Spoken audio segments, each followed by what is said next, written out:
Hello everyone. I'm Julie Zuckerman, author of the Book of Jeremiah, and welcome to the July Literary Modiin author event.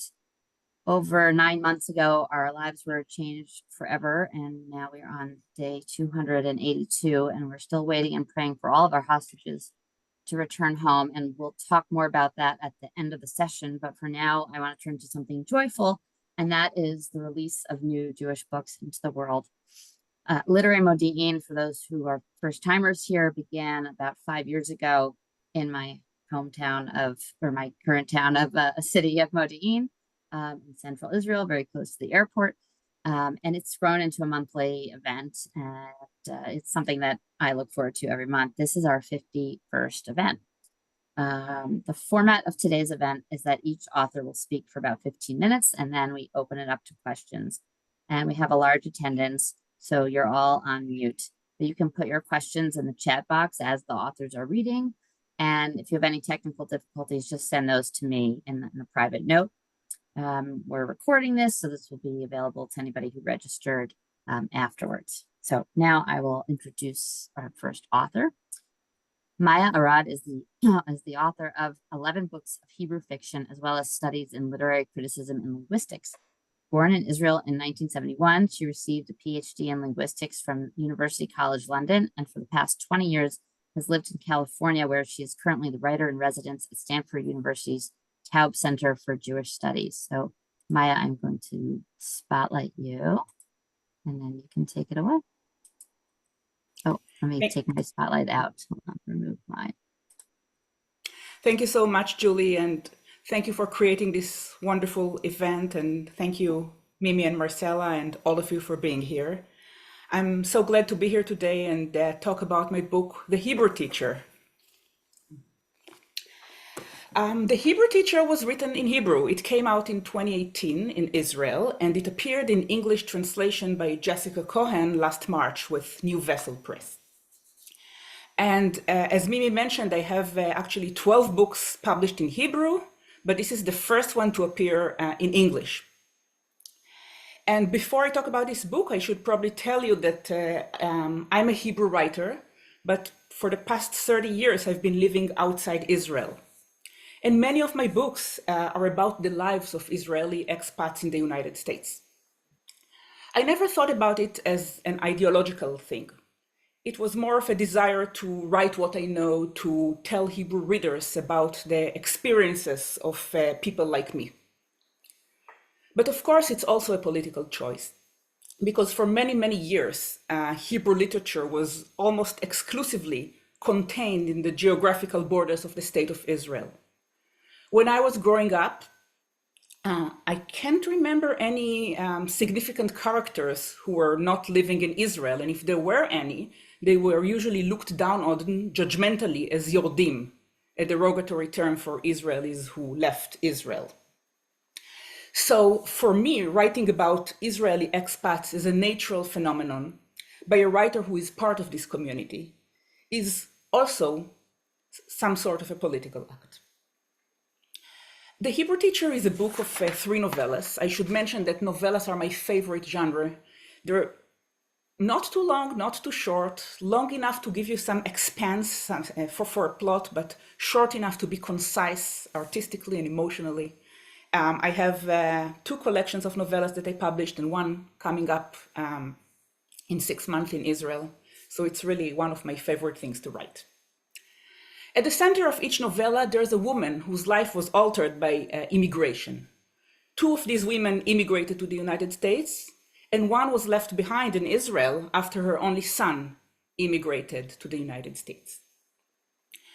The first novella, The Hebrew Teacher, that gave the book its name, is about Ilana, a college instructor in her 60s, passionate about teaching Hebrew and about Israeli culture. She built a Hebrew program from scratch at the college where she's teaching.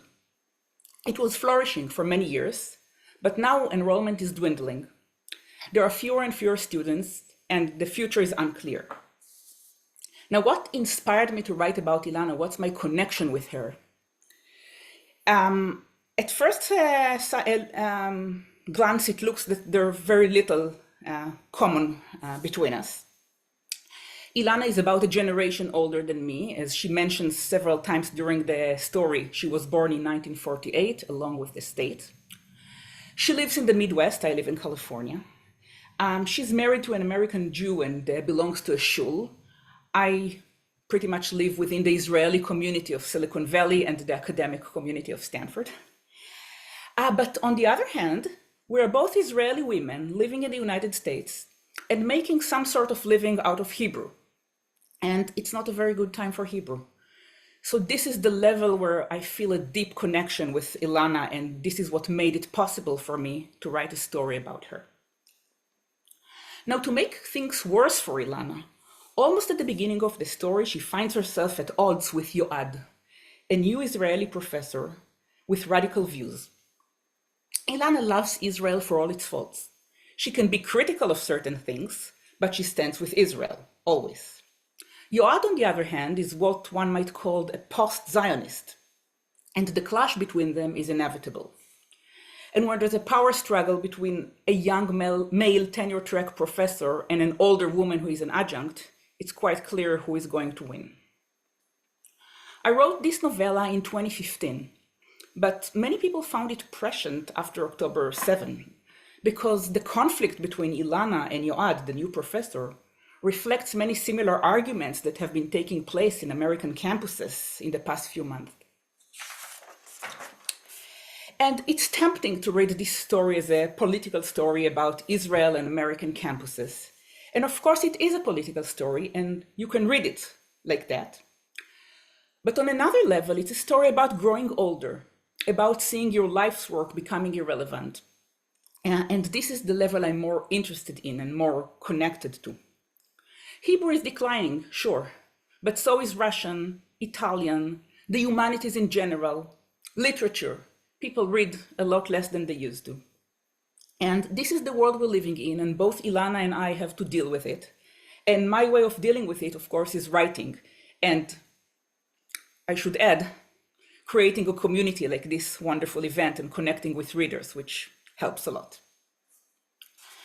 The second novella in the book is called A Visit, and there Miriam, a woman in her late 70s, arrives uninvited to visit her son and his family in Silicon Valley. She desperately tries to connect with her son, who is almost estranged from her, and especially with her 2-year-old grandson, whom she never met before. As the visit progresses, Miriam discovers, under a facade of success, a troubled marriage and a precarious work situation.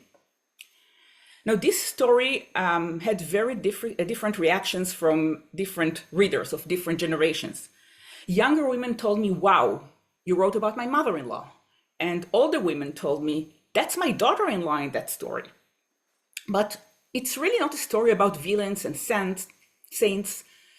No one is happy there, everyone suffers, and it's this impossible situation of spending 3 weeks together in the same house that makes things so difficult for everybody. This experience of visiting relatives is familiar to all the Israelis who live outside Israel. There's an outsider who is coming and observing you, taking a closer look of your life, reevaluates them, second-guessing things that you're doing.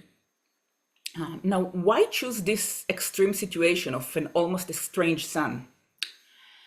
Many people ask me this. One of my friends told me, but why are they like this? And I told her, look, if they weren't like this, I wouldn't have a story. You need to find a somewhat extreme situation in order to write a good story. Now, in the final novella, Make New Friends, by the way, the title was in English, even in the Hebrew edition. It's taken from a preschool song that all kids in America, I think, know. Efrat, an Israeli immigrant in Palo Alto, is desperate to help her American-born daughter make friends in middle school. Now, the generation gap between the mother and the daughter is doubled because of immigration. Efrat has no idea how middle schools work in America, what's the pecking order at lunch, etc. Her efforts to help her daughter lead to both comic and tragic consequences. I wrote this story when my daughter was in 8th grade, and it has a grain of truth and a lot of imagination, as literature normally does. And I'll finish by reading the beginning of the first novella, The Hebrew Teacher. And I'd like to add that much of the credit goes to Jessica Cohen, who did such a wonderful job translating it. It was a pleasure working with her and learning from her. And I feel this translation is what the book would have been like if my mother tongue were English. So I'll read that now.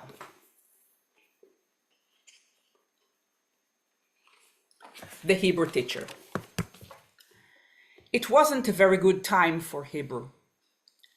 She finished typing the words that had been scurrying around her mind for weeks. She looked at them, but felt dissatisfied. Was that right? Was that how you said it? She tried again. It was not a very good time for Hebrew. Now she was confused and couldn't make up her mind. Which was better, more correct? She'd been living here for almost 45 years and still could not write a simple sentence in English. Ilana settled on it wasn't a very good time for Hebrew. But then she stopped writing and shut down the computer. Either way, it was not a good time for Hebrew. When she'd arrived in 71, it had been a good time for Hebrew. When she told people she was from Israel, they used to give her admiring looks. The Six-Day War was still fresh in people's minds. Even the War of Independence was still lived in the adults' memories. And the Yom Kippur War, 2 years after she arrived, brought another wave of support. Her classes at the synagogue were packed. Parents wanted their children to be able to chat in Hebrew, not just recite the prayers. There was demand for an adult class too. Everyone wanted to know a few words before they visited Israel. They wanted to learn the new songs. She remembers singing to them, accompanying herself on the guitar. Od tir'eh, you will yet see how good it will be next year. They sang along with her, hesitating a little on the verses, but joining in for the chorus. At the Jewish day school, they begged her to give them a few hours, and within a year she was teaching full-time. Bruce arrived on campus in 75, and after hearing her praises sung in every possible corner, he asked her to teach a beginner's Hebrew class at the university. But now was not a good time for Hebrew. Enrollment had been declining for almost 2 decades and had dropped even further in the past 3 years. Fewer and fewer Jewish students were coming, and those who did were not always interested in learning Hebrew. The situation in Israel wasn't helping, of course. Israel was a tough sell these days. It wasn't the fledgling little country of 45 years ago, nor was Ilana the same beaming young woman who'd arrived, thick copper braid on one shoulder, to regale the riveted students with stories about hiking from the Mediterranean to the Sea of Galilee, working on a kibbutz, and firing an Uzi when she served in the Israel Defense Forces. They gazed at her admiringly when she told them, I was born along with the state. There was boundless pride back then. Pride in the state, pride in herself. Both so young, yet already with such great achievements. She held up a silver-framed photograph she'd received as a gift from her students, the first graduating Hebrew class at this college. She was still in touch with some of them. 40 years had gone by and she remembered each and every one. Ellen and Sheila, Rachel and Abby, David and Dave. And who was that? Oh yes, Tovi, she'd taught her little sister to, Ruth. She recognized them all, she thought, smiling to herself as she looked at the group huddled around her, trying to get closer. She was in the middle, radiant, wearing an embroidered blouse and old-fashioned Israeli sandals, looking the same age as them. She could scarcely recognize herself. When she looked in the mirror in the women's bathroom, a moment before the first class of the school year, she saw short crop tousled hair, more gray than brown, no trace of copper. Her face was pale and slightly ashen. Gone were the red apple cheeks, which she'd hated so much because they made her look babyish. Her lips were thin, pursed. She wore glasses, and her eyes looked so small behind them. Her eyebrows were practically gone. Night and day between the young girl in the embroidered blouse. Night and day between that young country and today's Israel. Thank you. That was great. Thank you very much. Well, I'm just doing the spotlight things here. I'll just say that what you mentioned, the visits familiar to everyone who's moved out of Israel, from their Israeli families come. Also familiar for those of us who moved to Israel, and we have our families come. But, fortunately, and my parents are on the call. It's wonderful when we have them for 3 weeks. So it's nothing like your second novella there. Anyway, let me our next author. Maybe Simon is a Simon or Zieman. He'll tell us from my view. Is a writer, physician, and speaker with a new memoir, Tap Dancing on Everest, about the risks we take to become our truest selves. She's also written a play, post-road monologues, and a medical guide managing contraception. Her writing has appeared in Newsweek, Salon, The Sun Magazine, Ms. Magazine, The Forward, NBC News, and other publications. The National Council of Jewish Women in Atlanta honored her with Women Who Dare Award for reproductive rights advocacy, and her Substack newsletter provides medical news along with inspiration from art and nature. So I'm going to spotlight Mimi.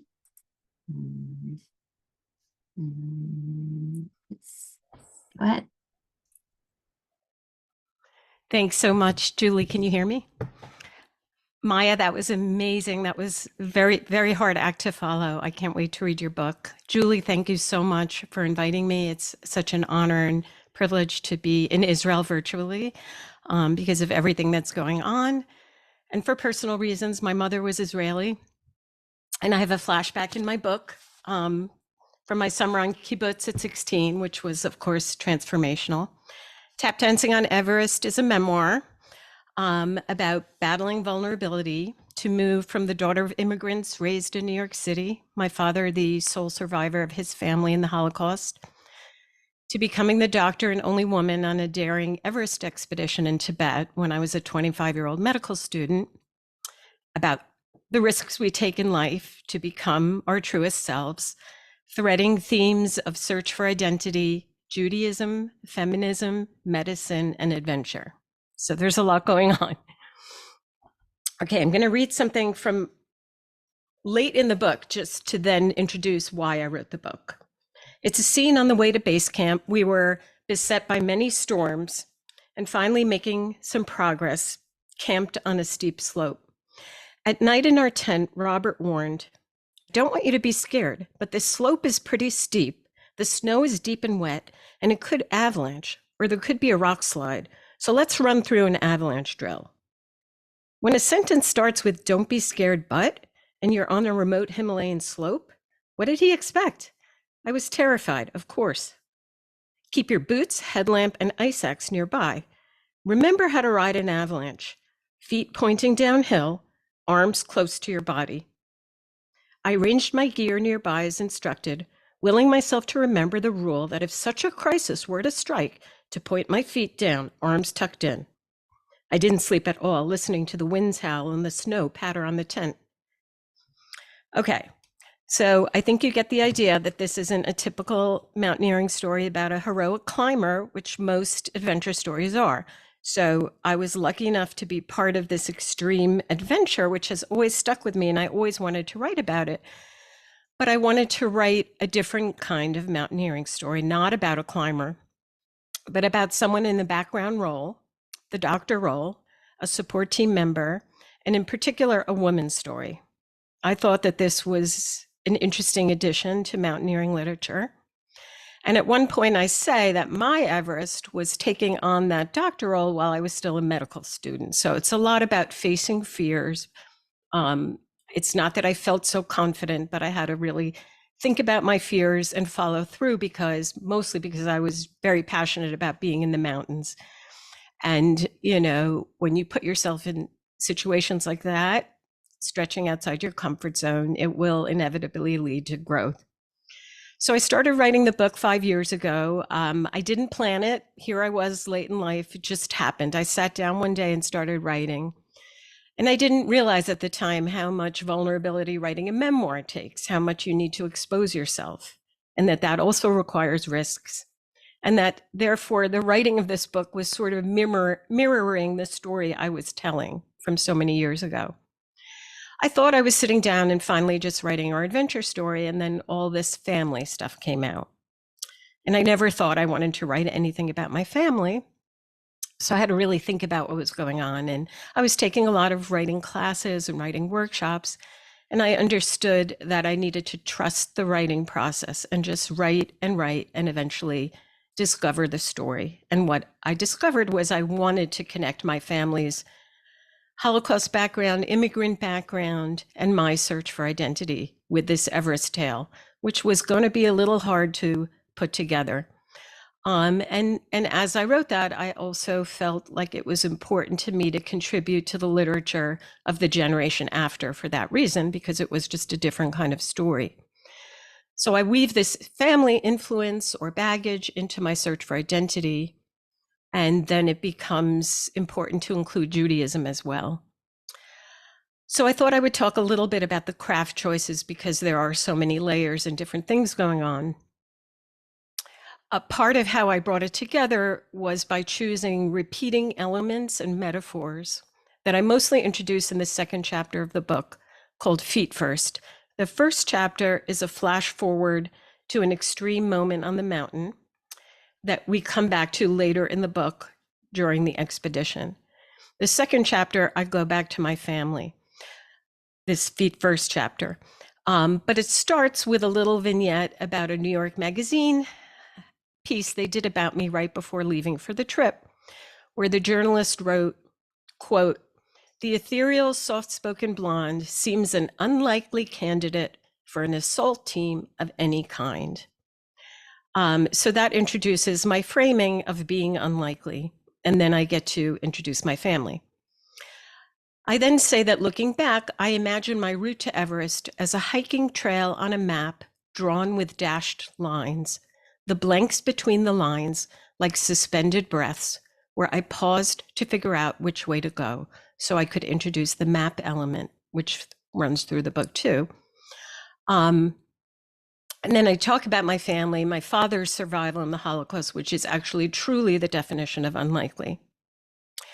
One of the themes is feeling boxed in by expectations and city life, as opposed to the freedom found in nature, which I seek by going to the mountains, and the freedom in dance and hiking. It's called Tap Dancing on Everest, and dance runs through the book as well. My first dream in life was to be a Broadway dancer. And although the title sounds like a metaphor, it is based on a concrete scene of me dancing, tap dancing on the mountain. So there's this boxed in and there's this freedom, and feet relate to this because I have casts on my leg as an infant, casts, but then feet allow me to dance and hike. Another repeating element is our bodies and our relationship to them, the interaction of body and mind, and how these activities of dance and hiking allowed me to feel unity of body and mind. I introduced my mother, showing her putting on a girdle, which is of course a confinement, a boxing in, and allows me to introduce that we were a plus size family and my beginnings in life included body shame. So I end that chapter saying, our bodies, defining us, composing us, clenching memories within our casings of skin, sometimes trust in girdles. Our bodies are first consciousness. My body, so much a part of my story. My body, my map. Another big metaphor I then introduce is immersion. I write about being immersed in my parents' foreign languages and slowly moving from confusion to clarity with a new sense of belonging, to introduce how I then immersed myself in other curiosities and passions, such as dance and mountains and medicine. So I try to keep weaving through these metaphors. I try to be very intentional about what to include or not in the book, based on how many elements of these important themes could come together within a scene. So for example, my flashback to kibbutz includes language immersion, discovering another way to live and to be, using my body in a satisfying way for work, the way I used it for dance. And that part, that little vignette about kibbutz ends with, I had practiced my Judaism by genuflection in the weeds. My prayers resided in the peduncles of pears I picked straight from the tree. You can see I like alliteration a lot. So I'm going to end with a little scene where I combine Judaism and the mountains. This is from when I'm trekking alone in Nepal at 22. Dropping my backpack in front of the tea house in Bulbulay, I spotted a couple moving on, not stopping where the guidebook advised. I was looking forward to putting my feet up and cracking open a book, but they inspired me to keep going. I hoisted up my pack, threw it on my sweaty back, and followed them. A short while later, they stopped and spread out their sleeping bags. I did the same about 20 yards away, beside a 200-foot waterfall under a crown of bright light from a full moon. A massive tropical tree stood rooted beside the falls, and the moon reminded me that today was the first night of Passover, the holiday commemorating the Jews' escape from enslavement in Egypt and subsequent wandering in the desert. Lying in my sleeping bag, feeling the cold wind on my cheeks, and hearing the branches creak, I realized I was wandering like my ancestors, not knowing what each day would bring.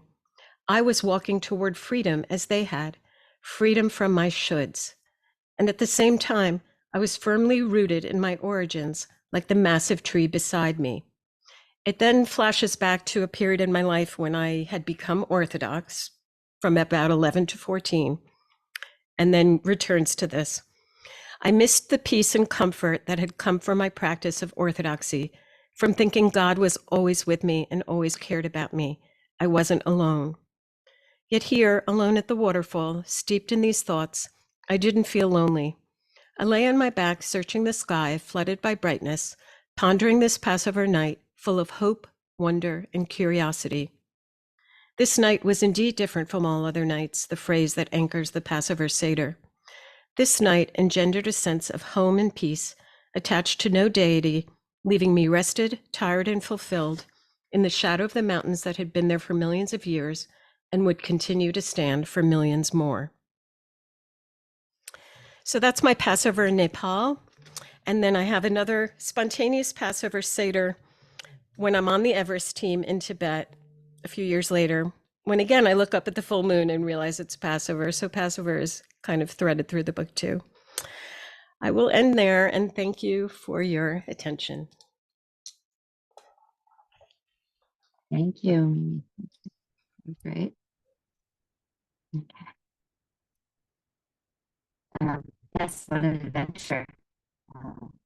Yeah. Better you than me. I don't think I could do that. Okay, I am going to introduce our third author. Marcela Sulak's fifth title with Black Lawrence Press is a novella in verse, The Fault, and it comes out this month in July.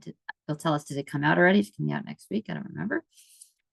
Her previous four titles include three poetry collections, City of Sky Papers, which was a 2021 finalist for the National Jewish Book Award, and she talked about here at an earlier literary Modiin, Decency and Immigrant, as well as her lyric memoir, Mouthful of Seeds. She's co-edited with Jacqueline Kolosov the 2015 Rose Medal Press title, Family Resemblance, an anthology and exploration of 8 hybrid literary genres. Marcela, who translates from Hebrew, Czech, and French, is a 2019 NEA Translation Fellow, and her fourth book-length translation of poetry, 20 Girls to Envy Me, Selected Poems of Orit Gidali, was nominated for the 2017 PEN Award for Poetry and Translation. Marcela directs the Shady Rudolph Graduate Program in Creative Writing at Bar-Ilan University, and she also edits the Ilan Note Review. So, Marcela, I will spotlight you now. Okay. Take it away. Hi.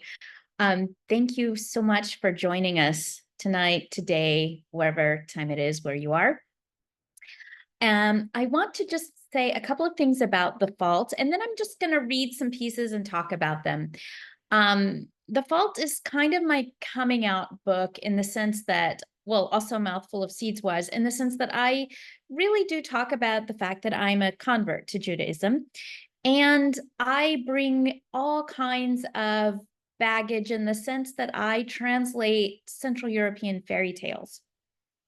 And so I mix my feelings of being in Israel with the sort of lens of an intimate outsider, an insider who is discombobulated, and lots of other things. So when I was writing The Fault, I had a great time because I gave in to the European fairy tale genre. And in this elemental genre, the narrative forces, there's always a woman inside who's sort of like a pedagogical figure. She suffers and she's rewarded often for the edification of her community. Often she's a terrible mother or her mother's dead. And really what interests me in this form is the fact that narrative forces are beyond human control. The figure of a fairy tale is usually a mediator between things that are just too big for all of us. Now, in the old days, it used to be droughts, fires, storms, and sometimes a treasure that would burst from the walls or a cave every few centuries. Today, it's more like AI, war, just the overwhelmingness of everything all the time, because, the more we're connected, and I'm glad we are, because you're all here now, the more it feels overwhelming. And so I brought this fairy tale genre to bear on our situation these days. Now, back when I wrote this book, it was still COVID, and I never thought that I would look back on those days with nostalgia, but our current situation does sometimes make me look back on those days a little bit with nostalgia. I'm not going to write it's not a COVID book, but I'm just saying that what inspired it was this feeling of overwhelmness. What I'm doing in the book and what I like about the fairy tale genre is that it allows you to channel emotions like rage, grief, despair, intense mineral cravings during pregnancy into characters. They become murderous stepsisters who hack a girl to pieces, or witches that turn boys into birds. It's the nexus of the personal and the political, the personal and the social. Now, personally, this is a fictional book, but it's autobiography fiction sort of stuff. And in this, I was just reflecting that in my life, I've played lots of different characters of fairy tales. I've been the witch, I've been the talking bird, I've been a lost girl. And in this particular situation, I was inhabiting the role of the evil stepmother. Now, Sabrina Ora Marx has written about this beautifully in her blog, in her posts for the Paris Review called Happily. There's never a nice stepmother in fairy tales, right? It's just not a character that exists. So one day I woke up in COVID as the evil stepmother, and my new husband didn't leave our cottage to go chop wood or whatever it is husbands do. And I couldn't send the stepchildren into the forest because it was locked down. And although I was in this fairy tale situation, there wasn't really a character for me. All the characters were taken, my bed, my sofa as well, and my desk, and there was so little space. Now, I'm thinking that this feeling of having so little space is resonating again in this time when we are in the midst of a war, and we are also silenced sort of around the world in many different ways, fearful to be pegged as Israeli or Hebrew speakers or whatever. And so I feel that some of these concerns about space, boundaries, what's yours, what's ours, are still unfortunately relevant today, maybe even more so. Now, prose poems are interesting. And so don't worry if you don't like poetry, these are prose poems and they read like stories, but you should like poetry. But anyway, prose poems don't have room for line breaks. Prose poems they reveal the places where lines unravel. This book also wanted to explore the high stakes minutiae of living with other people, related by blood and marriage, related by nationality, related by the fact that you live in this municipality. And to do so through fables and tables and etymologies and social media stalking and lyrical lists are what kind of composed this piece. This book also ended up taking on generational anxiety, blended families, and it totally counts the cost. It grinds axes and it lays bare the dangers and absurdities of domestic intimacy. I'm going to start off right away with the title poem, The Fault, and then I'm going to talk about that a little bit. One morning on her way, the wife felt a little fault nipping at her ankle. She bent to the path through the dry grass, and there it was, all alone and lost. "Whose fault are you, little one?" she asked. but the fault just began to cry. She stood there waiting, but no one came to claim it. So she picked it up. All day, through the city, in the library and classrooms, in the salary department and HR, among the crates of last-minute onions in the corner grocery store, no one had lost the fault, and no one was looking for it. And when the husband met her at the bin, she said, "I found your fault. You dropped it on the way to the public." "Oh, no, no," said the husband. "This isn't my fault. I'm afraid it's your fault. You must have dropped it when you were shaking out the tablecloths or else attempting to accidentally break the faux crystal plastic pitcher my mother gave us for our beautiful new home. But as it was plastic, it only pretended to break. This is surely your fault." "No, it's not my fault," said the wife. "Perhaps it's your mother's fault. She might have left it with the faux crystal plastic pitcher she bought for our beautiful new home." But it was not his mother's fault, nor was it his father's fault, for his father had not brought with him his collection of faults when his parents had visited during the last minor holiday. They had not been accustomed to celebrating and had not even brought any pretend faults to parade. "That's probably where it came from," said the woman.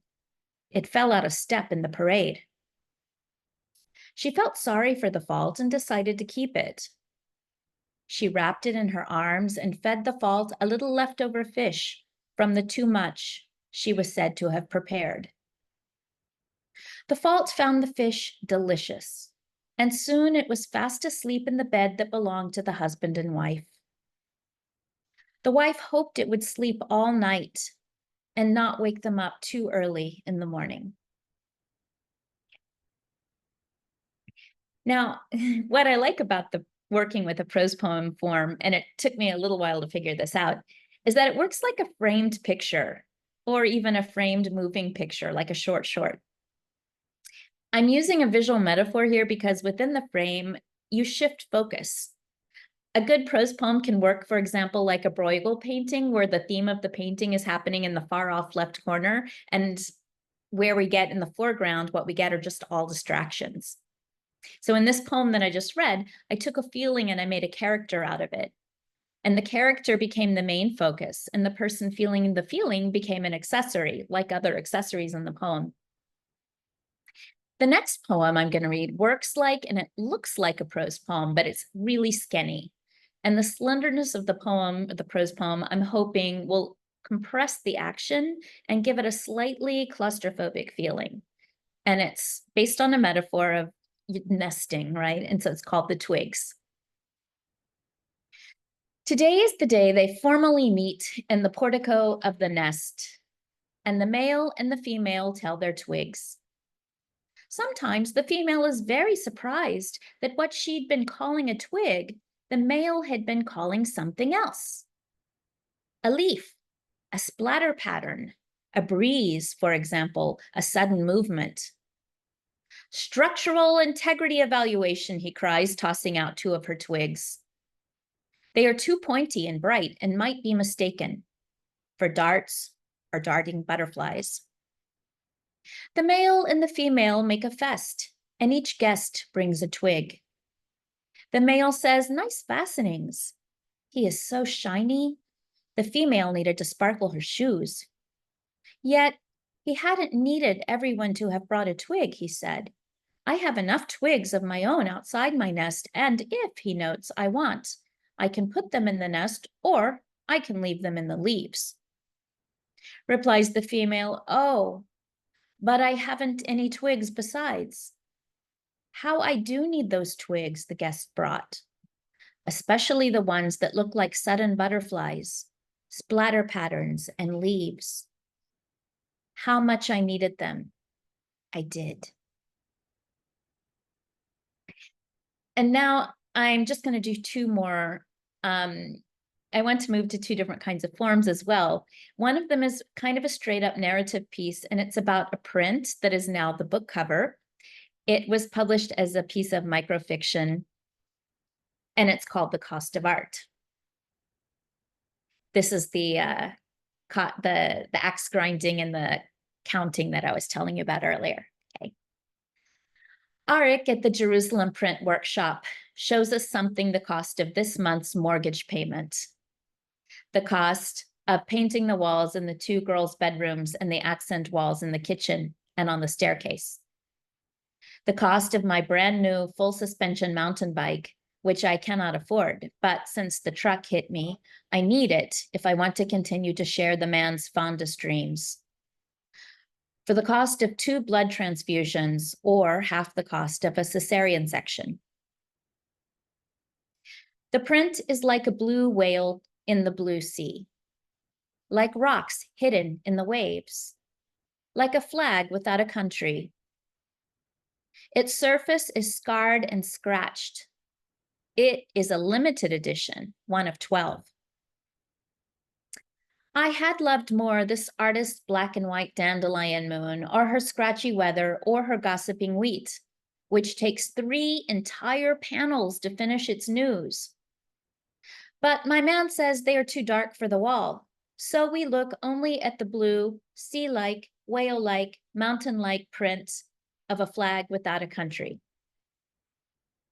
My friend Jane has bought giant paintings for half the price of the large leather sofa my man bought with his ex-wife and gave away when I moved in, for half the cost of the rug that he also bought with her that I'm making him sell. We had come seeking a long, narrow painting to put on the staircase that joins the 2 floors, but though the space would fit the print Arik shows us, no one can see more than half the print at a time because of how the staircase slices back and forth. To pay for a print that no one can see more than half of costs the same as half your new top quality refrigerator, I tell the man. He says I'm the one paying for it so I can do what I want. He says he's just telling me what he thinks, and I tell him I agree with what he thinks. After 2 years, it was clear that if we didn't act, something would die. This is how a couple acts, he says. They get married, they bike mountains together, they buy art together. Why couldn't I just say thank you and be happy when someone offers me a home, he asks. I do agree with what he thinks, that the shape of the wall is most fit for a long, narrow print that no one can see. But the shape of an eye is another thing. This is a good example of fate, or physical attraction, or love, the meeting of 2 compatible dysfunctions. And it is why, after we pulled over the car yesterday on the way home to Tel Aviv from the print gallery, because we were fighting so hard we could not pay attention to the road, we held each other all night in sheets that cost 1/8 of the price of the print, and they are polished cotton sheets. 1,000 thread count that I bought severely discounted at Century 21 in New York the summer before I met the man. We hold each other all night. I stroked his face as if it were the stone in the print we hadn't yet decided to buy, and slid my thigh between his thighs like the hidden whale that I am absolutely certain is shaking its tail through the kelp in that blueprint in the Jerusalem workshop, in its long metal tray, in the gray cabinet, as the moon rises over the hills through the arched windows. Now, what I'd like to say about this piece is that I have always, well, not always, I grew up in and I currently live in a place now that's just kind of weird in English literature, in English language literature. It is kind of exotic, but when you live there, it feels exhaustingly mundane. When I was growing up on a rice farm in Texas, there were never any books about my kind of life that I lived.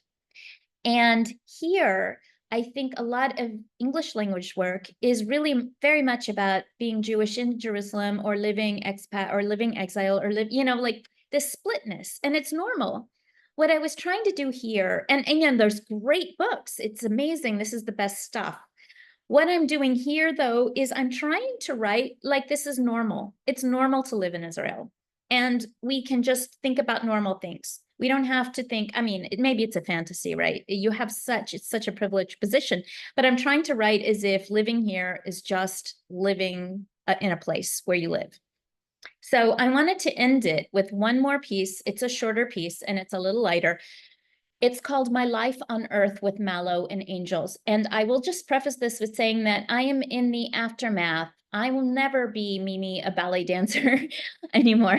I never was, but I know you're talking about dancing. I was in a very near fatal accident about 5 years ago. I was hit by a truck and everything was punctured and everything is broken. And I just managed.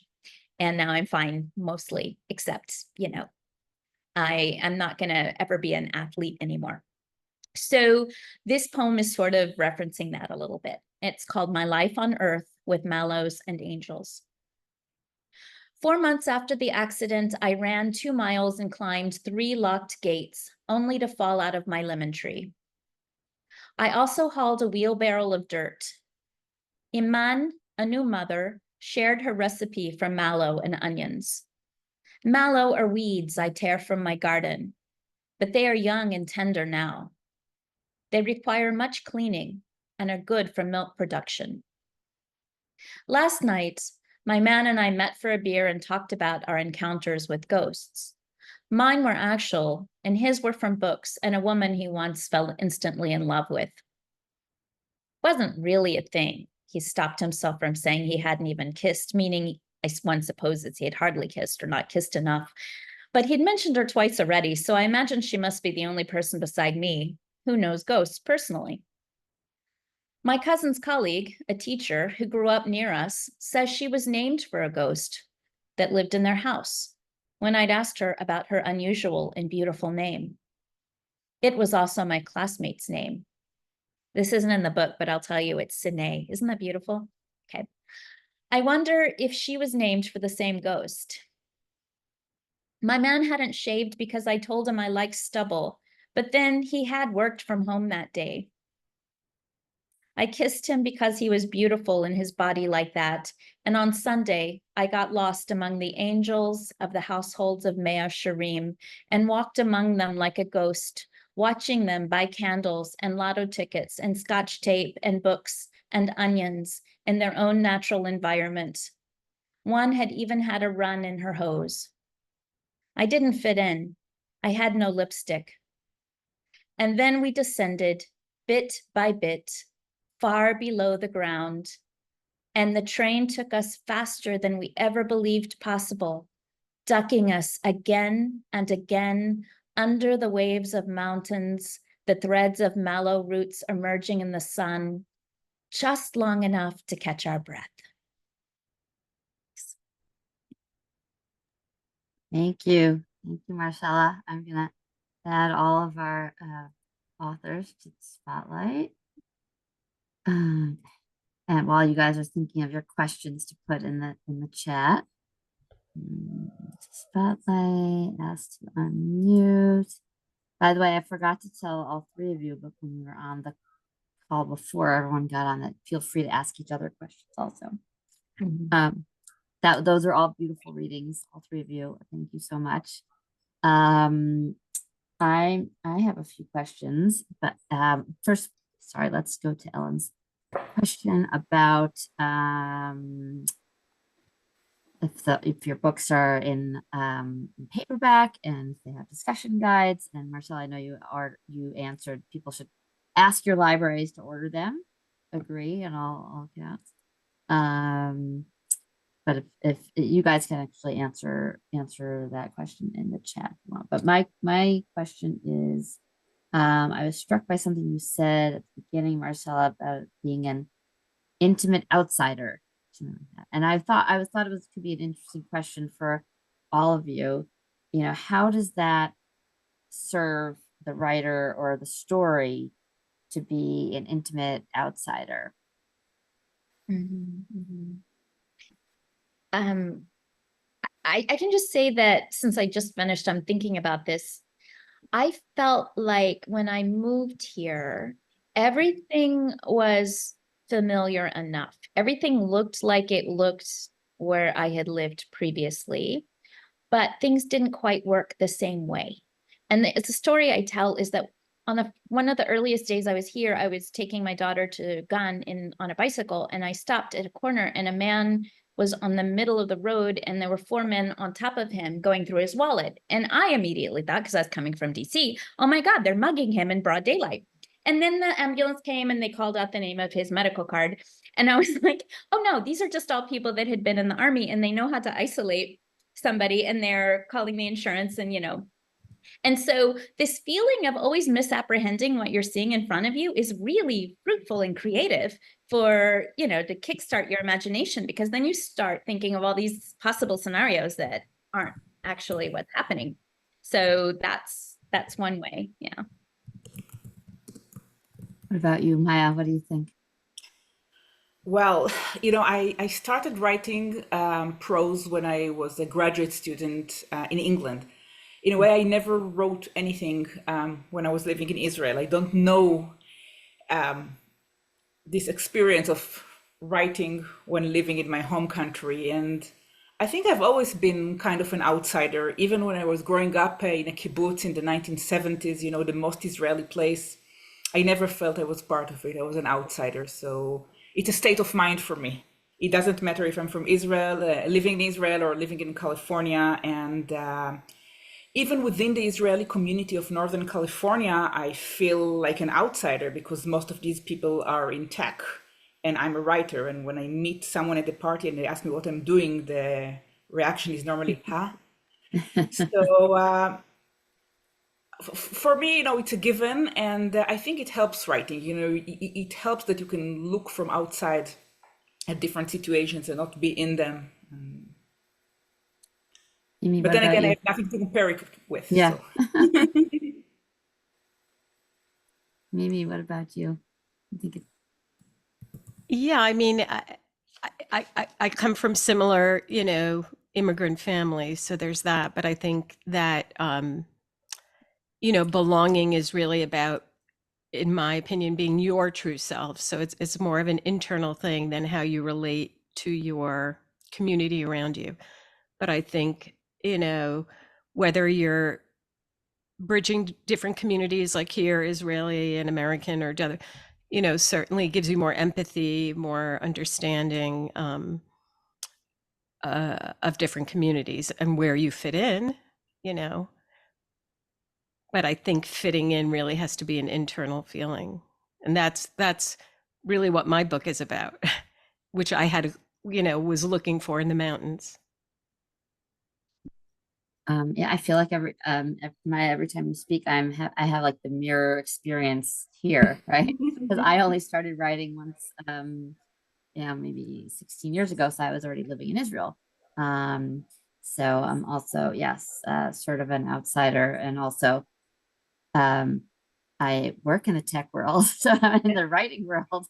But, right.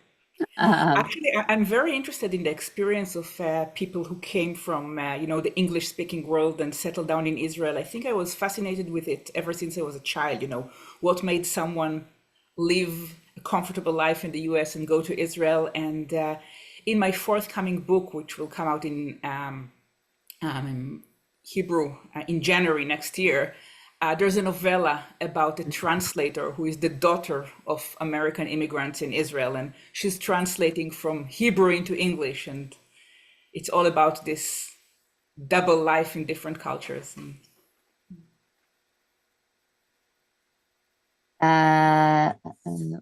Okay. And I was also struck by something else that that you mentioned, Marcela, which I think has reverberations in all the 3 books we heard about tonight, about this claustrophobic feeling and having little space, especially now. I definitely feel it now. Anybody in the literary world, in the Jewish literary world, I think is probably feeling it now. And on the call tonight, we have a lot of people who are writers, but all, and also readers. But like, what would you recommend? How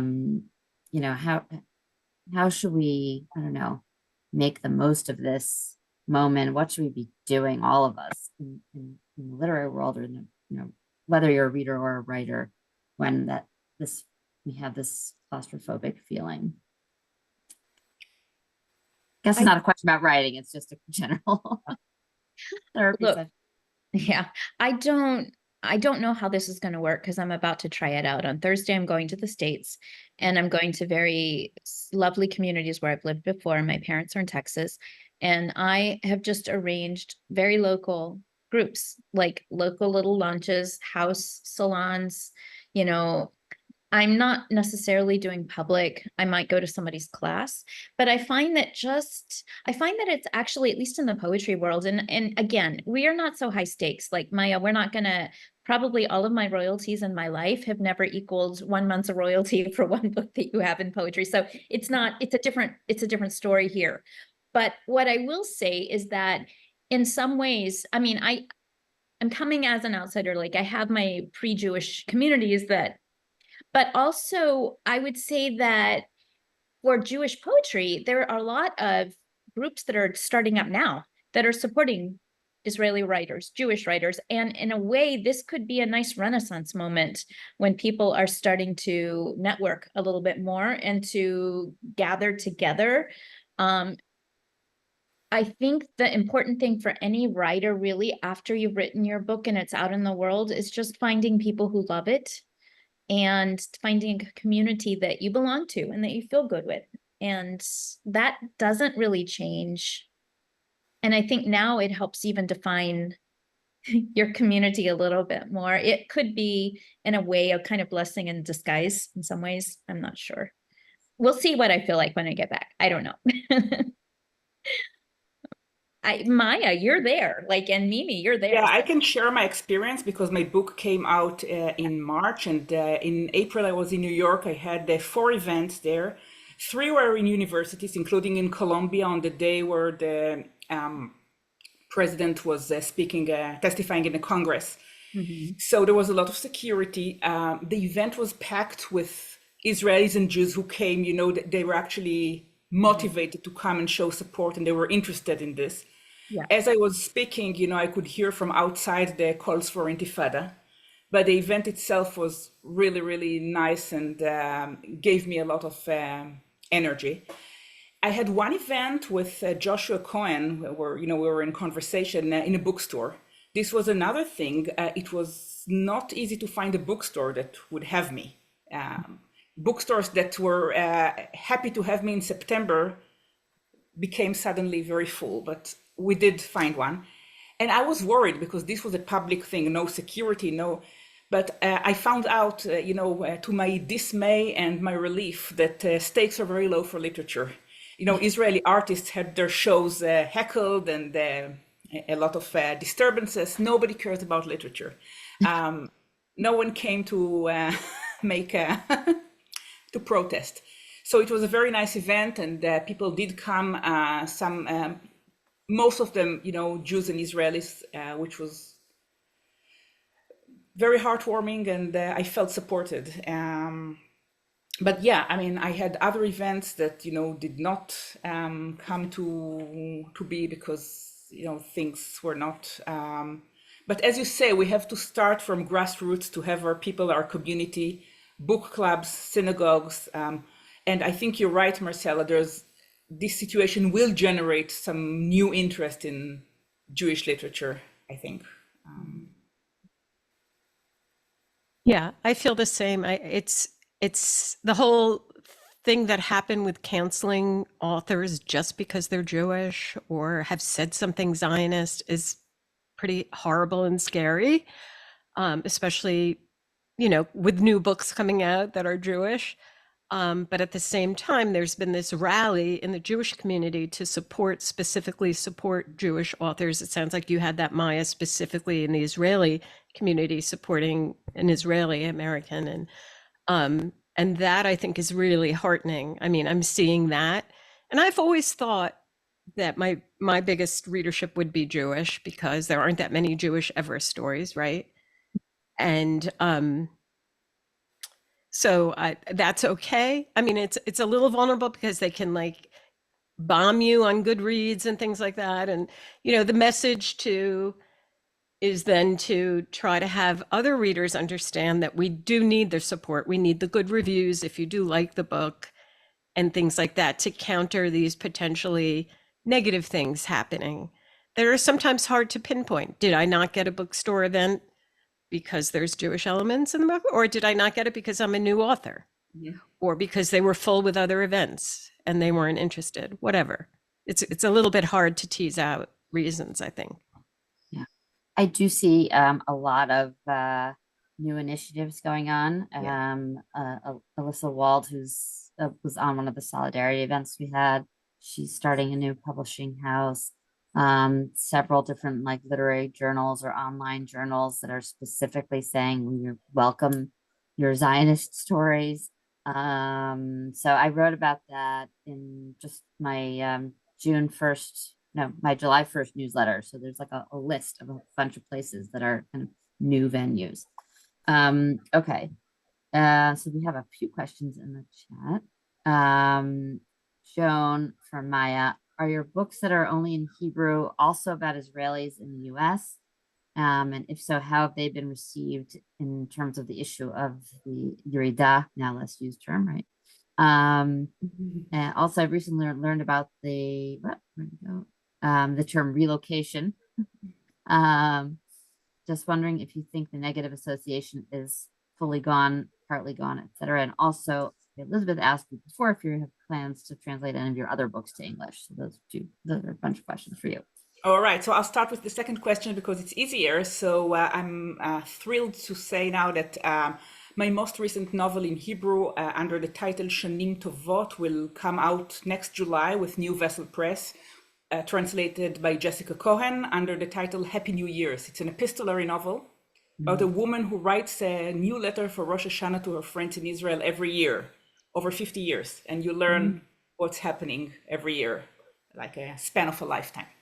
So that's my next one. I hope there will be others too. Now, about the stigma of Yerida leaving Israel, it's a great question, not only within literature, but also for me as a writer. You know, I never take it for granted that people in Israel are willing to read an author who does not live in Israel. I always have in mind, I don't know if this name is at all familiar here, Rachel Eitan. She was a very successful Hebrew writer in the 1960s and early 70s. And then she married an American Jew, her second marriage, and she moved to New York. She was teaching Hebrew literature in, I think, in the JTS.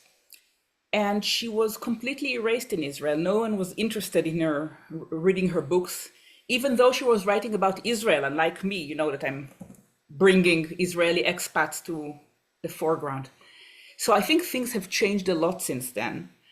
People are willing to accept writers who do not live in Israel. I'm not the only one. There's Ruby Namdar, who lives in New York. There's an Israeli community in Berlin of writers and poets. And more interestingly, Israeli readers are willing to read about, life in the US. They're even eager to read about it. I think partly it's because, yes, the stigma is gone. People have grown up since the 1970s. The experience of spending a few years outside Israel has become very common. When I think about my parents, almost all of their friends have one and sometimes two kids who live in the US or in Europe. And if you did not move to Europe, you just spent a few years in graduate school. So, or your brother did, or your best friend. So the experience of having someone close to you living in the US has become very central to the Israeli experience. And I think this is part of it. And also there's a lot of curiosity and fascination. You know, you read in the Haaretz about all those people who made money in Silicon Valley, and you want to read about them. Although, you know, in literature, we concentrate on the failures, not on the success stories. So if you're looking for that, you won't find it in my books. And relocation is a big, certainly a big term that I hear all the time at work. Yes, and there's a very successful novel by going on relocation in 2 weeks to oh wow, yeah, the Bay Area, so I'll have a nice 10-hour time difference. Right. So I just want to mention a very successful Israeli novel by Ayelet Gundar Goshen called Relocation came out recently in English translation as The Wolf Hunt, because relocation wouldn't work in English.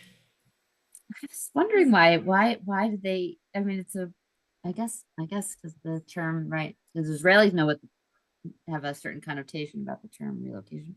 I would think it would work. But anyway, okay, Mimi, there's a question for you. How did your family react to your memoir? Yeah, so that's always a problem with memoir. When I listen to the novelists, I'm jealous. Oh, you got to use your imagination and make things up, and having to be true and write about real people is a challenge. Um, and I don't know that I could have written it the way it's written if my parents were still living. Maybe that's why it suddenly came to me to start writing this late in life. My brother was very supportive. I asked him to read if he had any disagreements with anything I wrote, and he said, no, it's all true. And my husband and grown children have just loved the book and been really, really supportive. But, there are also a lot of real people in here. And for some, I let them read sections in advance if I had questions, or, if I wanted to give them a chance to say something. Most memoirs say it's really my story and nobody has to approve it. And then there were certain people where I changed identifying details if I felt, they didn't need to be identified by name. So there are a lot of approaches to true people, but my current family is very supportive. Yeah. Okay, there's a question from Yoni. Has October 7th given you a new way of looking at your writing at these books or your previously published books, as well as your writing now? Who wants to start? Well, I can just say, I'm being asked this question quite a lot, and I feel that, October 7 did not end in October 7. It's still happening. We're still in the middle of it, and it's way too early. We have no idea how it will end. You mentioned the hostages before, right? I grew up in Kibbutz Nachal Oz. Two of the hostages I know personally, and so I feel I'm still in the middle of it. I have no idea how it will affect me. One thing I know is that I feel that from now on it will be impossible. Hebrew writers do not have to write about October 7 and its aftermath, but they will have to take some stand with it. As if to say, okay, this is an escapist novel that is meant to be fun to read and not to talk about October 7. You can't just write all those, Tel Aviv stories of, thinking about life and wondering what to do. You will have to take some stand to relate to it somehow, but I don't know how. It's still way too early. I would just echo what Maya's saying. And I would say that the thing that I have started to do now is to just translate. I'm processing it, in diaries and journals and conversations, but I don't feel ready to enter because I agree with Maya. We're being asked to take a stand and it's still going on and it's still happening. We're still processing. I am translating, I finished Sharon As, and now I've turned just for a little escapism to some Czech writers. I'm translating a Czech lesbian coal miner, and she's writing about deep time and environmental degradation. I will turn back to Israeli writers also. I'm just doing a couple at the same time, just while I process. I think it's okay not to have to confront it right now. I think it's still, we're in it. Yeah. Yeah,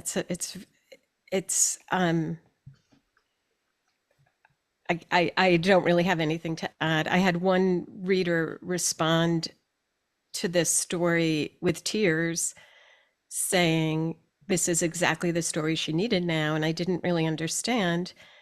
And I really tried to get her to explain. And she said, the world is telling me I'm a genocidal person, and this is a beautiful Jewish woman's story. And that's what I needed, like to feel that positivity. So if it moves anyone that way, that makes me, feel good for this book for this time. But I don't know about writing going forward. I mean, I know some people who were in the middle of a novel project and now they're like, don't know what to do with it. They can't get back to it. And I know other people who were who have just kind of moved over completely to writing essays. I wrote a few essays right at the beginning of the war, but then I was able to compartmentalize a little bit and go back to my current projects that don't take place in Israel. Actually, they're one in the States and one in Europe. So, and long, long before October 7th. But yeah, going forward, we're gonna have to figure out how to deal with it and take a stand. That is a good segue into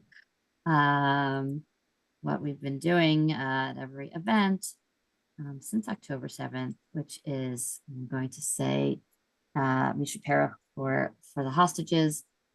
This is not the one that's in the Siddur that I use in Mishol, but it's another one I found. I think Rav Goren wrote it, and it has some adaptations for our modern time. Mishaberach Avotenu ve'imotenu Abraham v'Sarah Yitzchak v'Rivka Yaakov Leah v'Rachel ve'et Lochamenu Yehoshua David v'Yehuda Dvorah Yael v'Yudit הוא יברך את שבויי ונעדרי צה"ל והאזרחים והאזרחיות החטופים והחטופות הנתונים והנתונות בישיבה ובצרה. יהי רצון מלפניך אדוני צבאות שתפתה נפשם משבי ותחזירם במהרה לארצם למשפחתם ולביתם בריאים ושלמים בגופם ובנפשם ותיתן תבונה בלב העמלים לשחרורם ותיתן רחמים בלב שוביהם יקוים בהם הכתוב כל ברמה נשמע נהי בכי תמורים רחל מבכה על בניה נענה להנחם על בניה כי איננו כה אמר אדוני מנעי קולך מבכי בעינייך מדמעה כי יש שכר לפעולתך נאום אדוני ושבו מארץ אויב ויש תקווה לאחריתך נאום אדוני ושבו בנים ובנות מכולם. And that is from Yirmiyahu Aleph. Thank you everyone for being here tonight. I know that there were many other competing things you could be at, which was watching some soccer game, which I don't really know who's playing, or in Jerusalem there's the week of goodness and the song session going on Tachana. So thank you for everyone for being here. I will say also that our next Literary Modiin event is on August 4th. I'll send all the details in the thank you email tomorrow, but you can already sign up for that. So thank you very much again to Marcela, Mimi, and Maya. We have Viserot Tovot very soon. Thank you, everyone. Have a good night. Thank you. Thank you so much, Julie. Yeah. Thank you, everyone.